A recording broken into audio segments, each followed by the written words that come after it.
Mga kwento ni Felmo.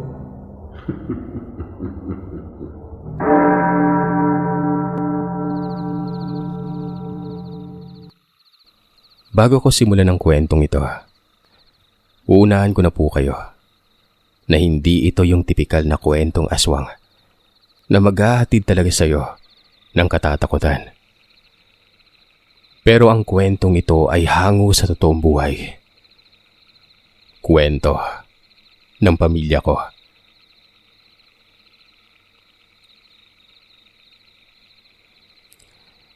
Ito ay tungkol sa buhay ng aking ama at ina.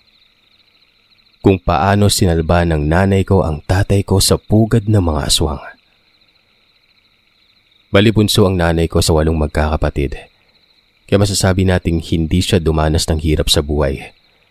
Sa kadahilan ng hindi siya pinapagawa ng mahihirap na trabaho o sa taniman. Pinalaki siya sa paraang parang masasabi nating isang prinsesa, Sir Seth. Ayaw ng lolo at lola namin na mahihirapan ng buhay nila. Tama-tama lang kumbaga. Nasa middle life lamang sila. May malawak na lupain sa bundok. Kaya doon din sila nakatira nun. Gayunpaman ay naibibigay ni lolo at lola ang gusto niya.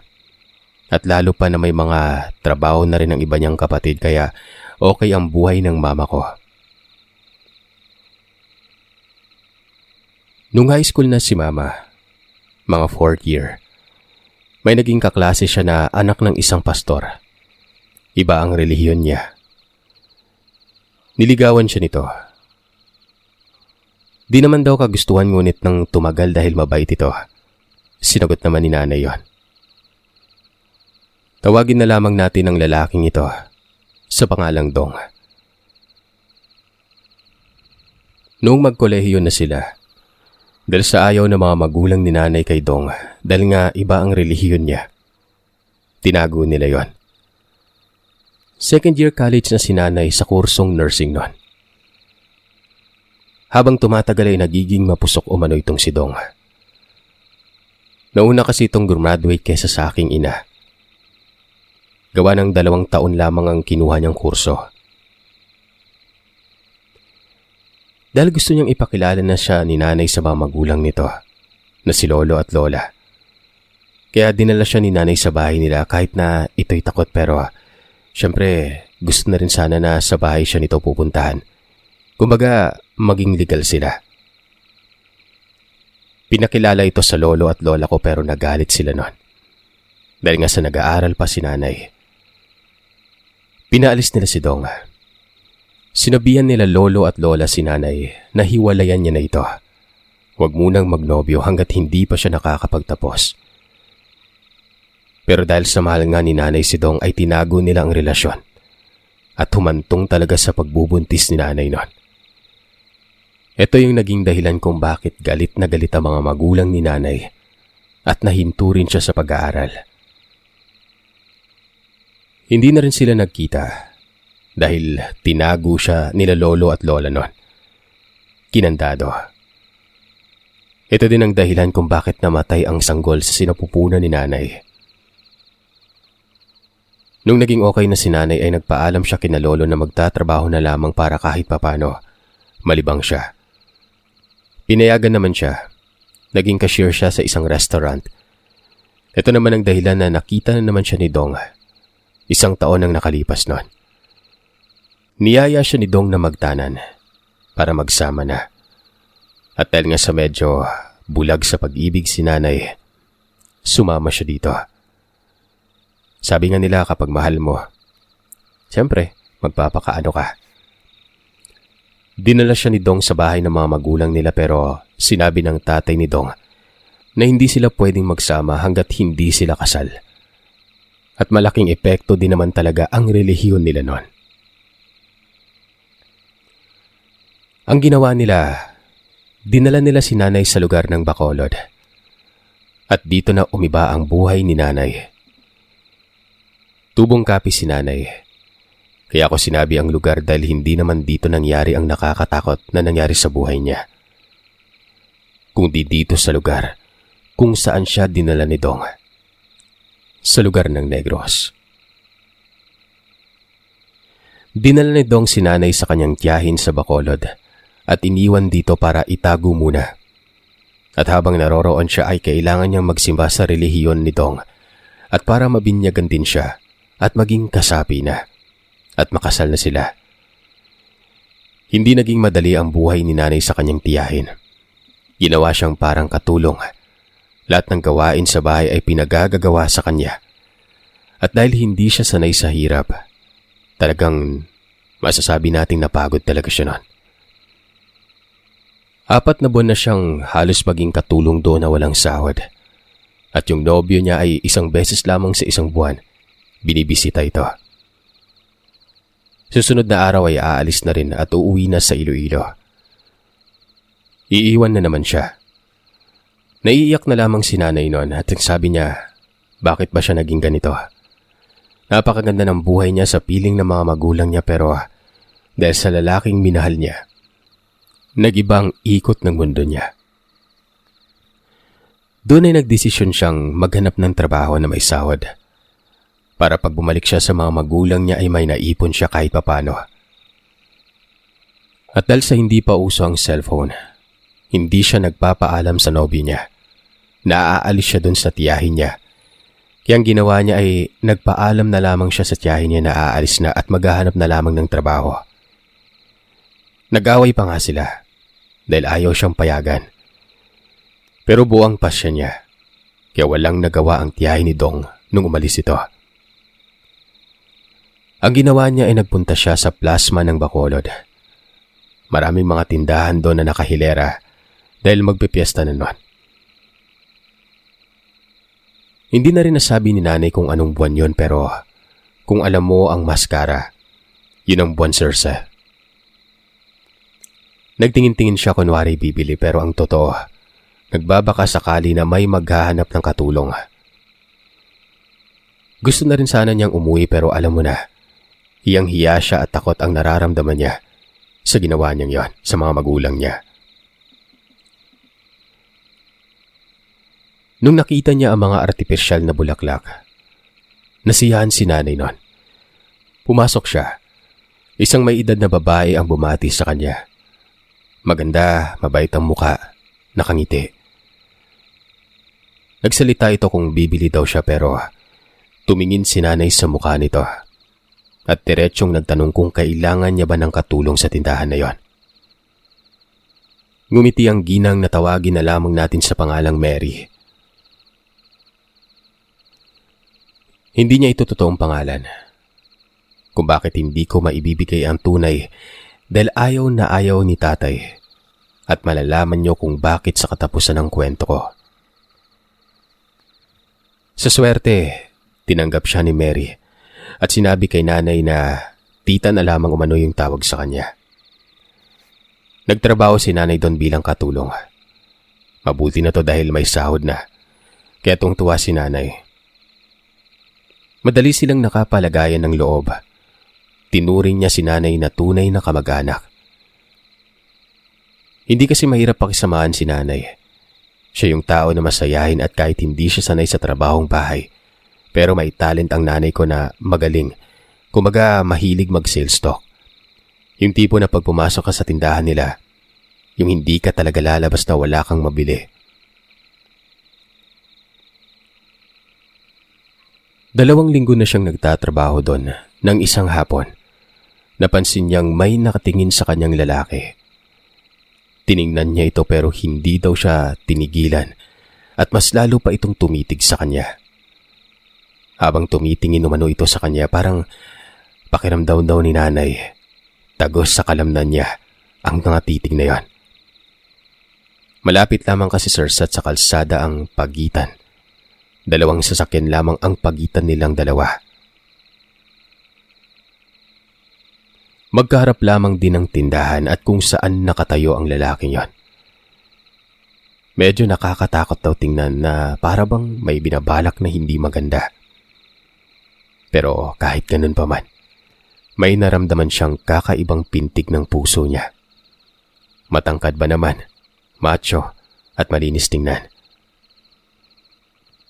Pero ang napapansin ni nanay ay parang may mabigat na pinagdadaanan sa buhay yon. Matapos nun ay nag-focus na si nanay sa trabaho niya. Binaliwala niya ito. Hanggang dumating ang gabi, nagsara na sila. Kinabukasan, pagbukas na sila ng tindahan. Nakita ni nanay na nakabukas na rin sa harap nila pero wala pa siyang nakikitang tao sa loob. Hindi niya umano nakakalimutan ang mukha ng lalaki na yon. Yung pakiramdam ni mama, sinasabi nilang love at first sight. Nakalimutan niya nga na may nobyo siya noon. Na kahit masama ang loob niya, syempre hindi pa sila naghihiwalay o nagkakausap man lamang. 6 na araw ang nakalipas ay hindi man lamang nagpakita si Dong sa kanya. Kaya masamang masama talaga ang loob niya sa boyfriend niya na yon. Gaminon, nagulat siya nang biglang may nagsalita sa gilid niya at sinabing kung gusto daw bang kumain ni nanay ng balot. Napaigtad si nanay at sinabing, "Ano ka ba? Nanggugulat ka naman. Hindi ako tumatanggap ng regalo sa hindi ko kilala." Medyo maldita pa ang tono ni nanay. Pero nang tinitingnan niya yung lalaki, parang gusto din daw niya yon. Lumapit ito at sinabi ng lalaki na magpapakilala daw siya. Siya daw si Roy, tindero sa harap niya. Hindi tunay na pangalan. Doon na nagsimula ang kanilang pagkakalagayang loob. Dahil palagi niyang tinutulungan si nanay sa pagligpit ng paninda at pagsarado ng tindahan. Pagkatapos ng piyesta, parang na-broken hearted umano si nanay. Kasi hanggang dun lang pala ang kanilang pagtitinda noon. Dahil na matapos ng piyesta ay lumipat na sila sa mga lugar na kung saan meron pang ibang mga piyesta. Nagkataon na hindi sila nagkasama sa isang lugar. Dahil nga ang tita Mary niya ay napadpad sa La Carlota at sila Roy ay sa ibang lugar din. Nalungkot si nanay, parang nawalan siya ng gana. Parang hinahanap-hanap niya umano ang presensya ni Roy. Dumaan ang mga buwan. Wala na silang balita sa isa't isa. Wala namang cellphone noon na pwede nilang kontakin ang bawat isa. Palagi daw iniisip ni nanay kung kamusta na si Roy. Minsan, naisip niya kung naaalala pa ba siya nito. Hanggang sa umabot yung piyesta sa Baguio City. Malaking syudad yon. First time ni nanay na mapadpad doon sa Ursa. Habang nag-aayos daw ang lahat ay gumala-gala pa itong si nanay.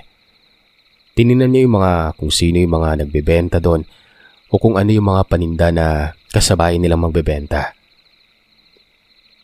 Hanggang sa hindi kalayuan, nakita niya ang isang pamilyar na lalaki na abala sa ginagawa niyang pag-aayos ng mga panindang gamit.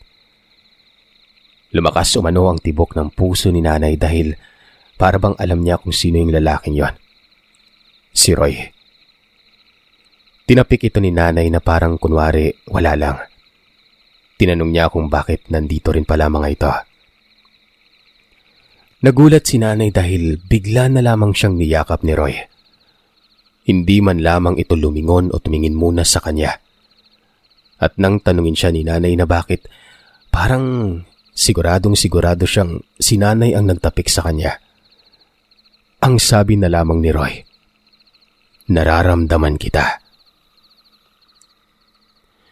Doon sa lugar na yon ay mas naging close si nanay at Roy.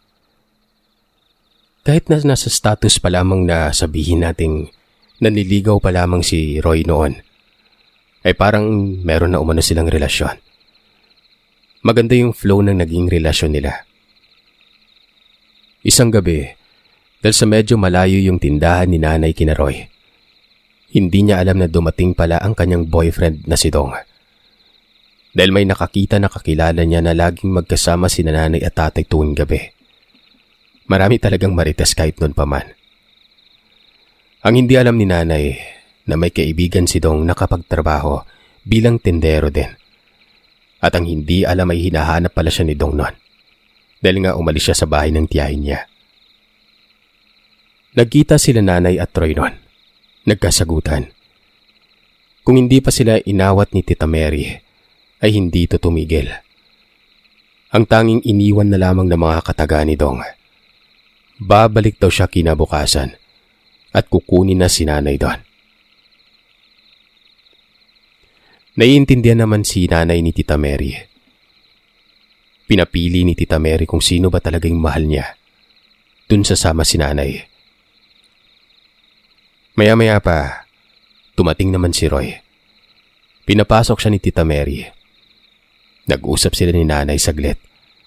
Bali ang nangyari pala noon, Sir Seth, ay nanggulo itong si Dong doon sa pwesto nila Roy. Sinabihan na ito ni Roy si Mama na kailangan na nilang magtanan gawa ng baka balikan pa siya kinabukasan. At sa pilitan itong kunin si Mama palayo kay Roy. Medyo natakot si nanay doon sa sinabi ni Roy na kailangan nilang magtanan kasi nga ano na naman kaya ang buhay niya. Hindi niya sigurado. Kumbaga takot niya na yun eh. Nangyari na kasi kay Dong. Pero desidido si Roy na umuwi muna. Sabi ni Roy kung hindi sasama si nanay, baka hindi na sila magkita. Dahil pag bumalik siya sa kanila, sigurado ay hindi na siya makakaalis nun. Baka daw ipakasal pa siya sa babae na gusto ng mga magulang niya sa kanya.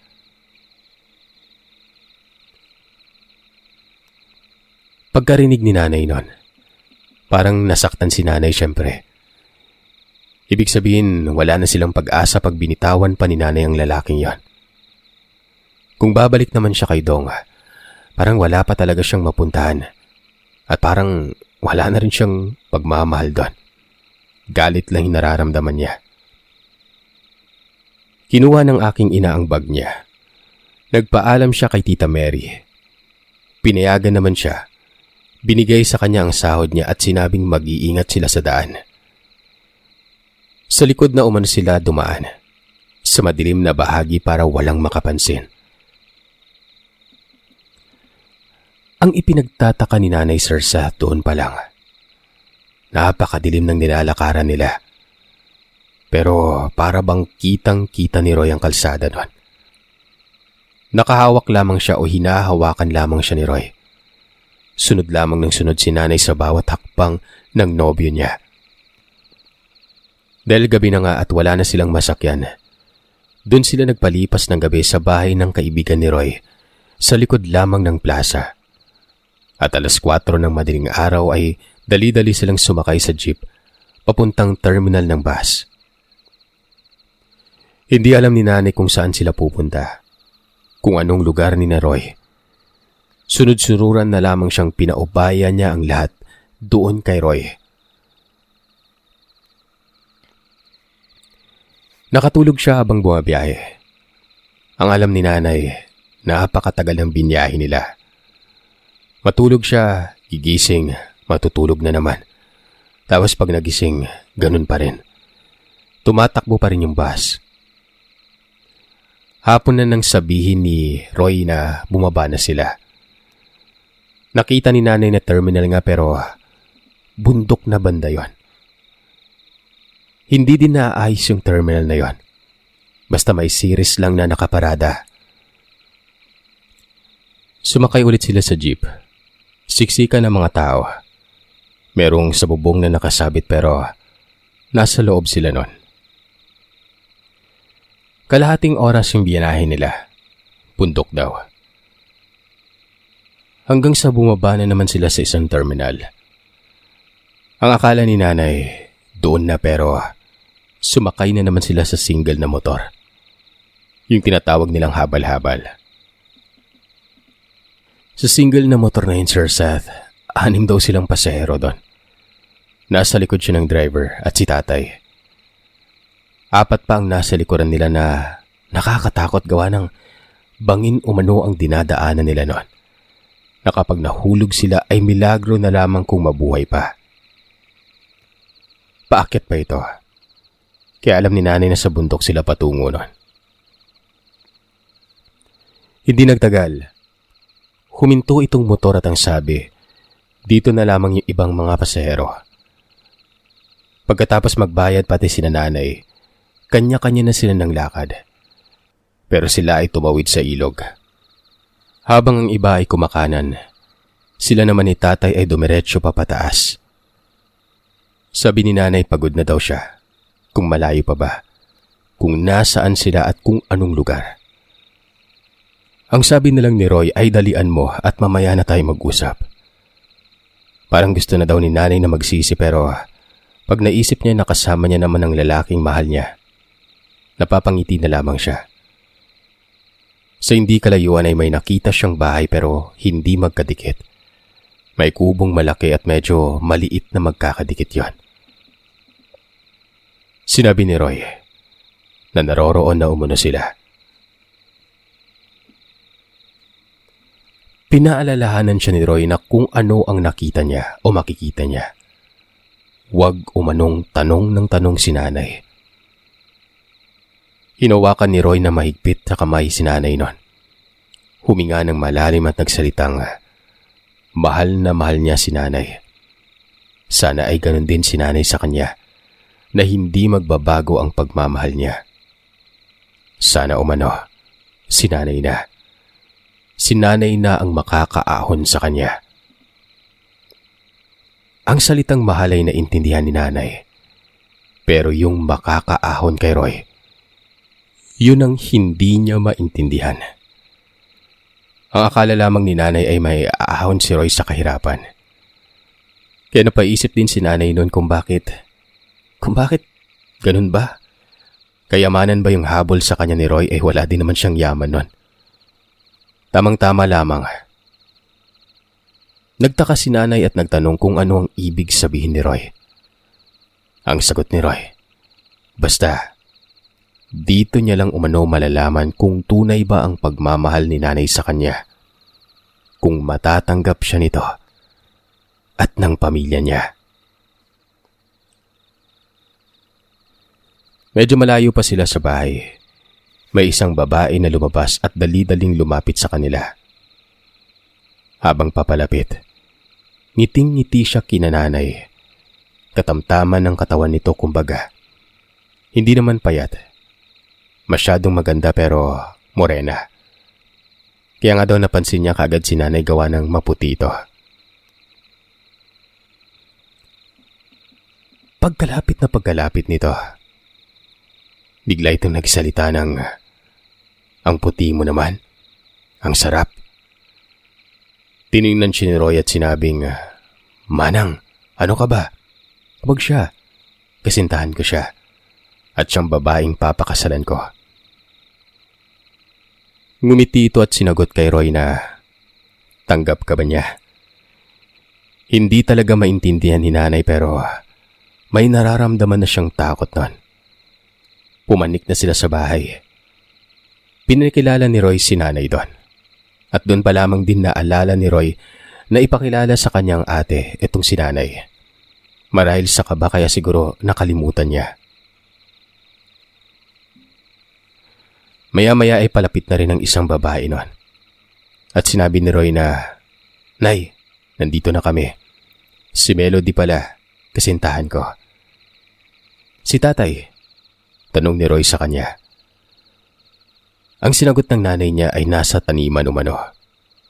Pasigi at magpahinga muna umano sila. At parang pagod na pagod si nanay nun. Junjun pa ang tawag ng matanda. Dun kay Roy. Siguro palayaw niya. Dito ay narinig niya ang sinabi ng babae. Tamang-tama sa ikatlong gabi. Ugsad na. Nang ibig sabihin ay kabilugan ng buwan. Kung gusto daw ay isabay na lamang umano sa kaarawan ni Roy. Sa ika-21 kaarawan niya. Ang kasalan nila ni nanay. Para maging mag-asawa na sila. Ang sagot naman ni Roy, pag-uusapan daw nila ni nanay nun. Si nanay ay nagulat din pero ano pa nga ba? Yun naman ang punta nila doon, di ba? Mabuti na nga yan, at least doon kasiguraduhan na ikakasal talaga siya. Ang naisip pa ni Nanay noon ay kung sa Mayor o sa West ba sila ikakasal kaya madali lang. Pero naisip ni Nanay na wala siyang birth certificate. Paano kaya yon? Tinanong niya si Roy at ang sabi naman ni Roy, wala daw yon.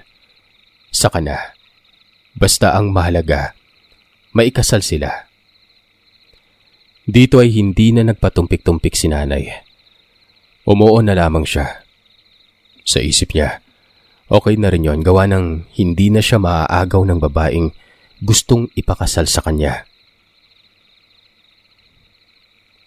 Normal ang gabi na yon. Kumain sila. Pero ang tatay ni Roy pagdating ay sa kusina dumaan. Ang sabi ay mahihain umano, kaya bukas na lamang siya ipapakilala. Kasi lumalalim na ang gabi nun. Sa kusina lamang daw ito, Sir Seth, na parang doon din kumain.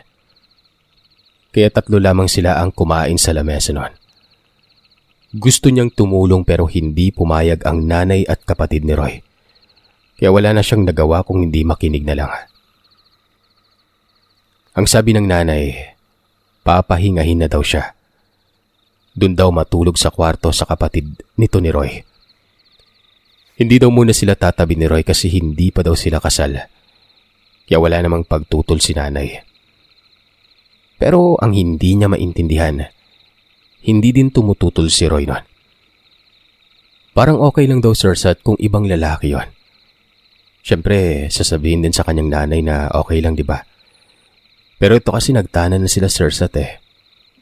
Pero wala lang. Naiya naman daw si nanay magtanong kay Roy. Kaya yun nga, doon siya natulog sa kwarto ni Agnes na kapatid ni Roy. Hindi tumabi si Agnes. Sa papag si nanay, si Agnes sa may sahig. Doon ito naglatag ng banig at unan at nahiga na. Kinaumagahan ay nagising siya na wala na si Agnes. Bumangon siya, Sir Seth. Lumabas sa silid.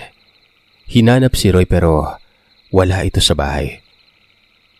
Lumabas siya sa kusina at malinis pero masangsang umano ang amoy. Yung parang malansa. Pero wala namang isda o karne. Pero kala mo may kung anong sariwang nakalagay o meron dun sa kusina na yon. Sa sobrang lansa, para umano siyang masusuka.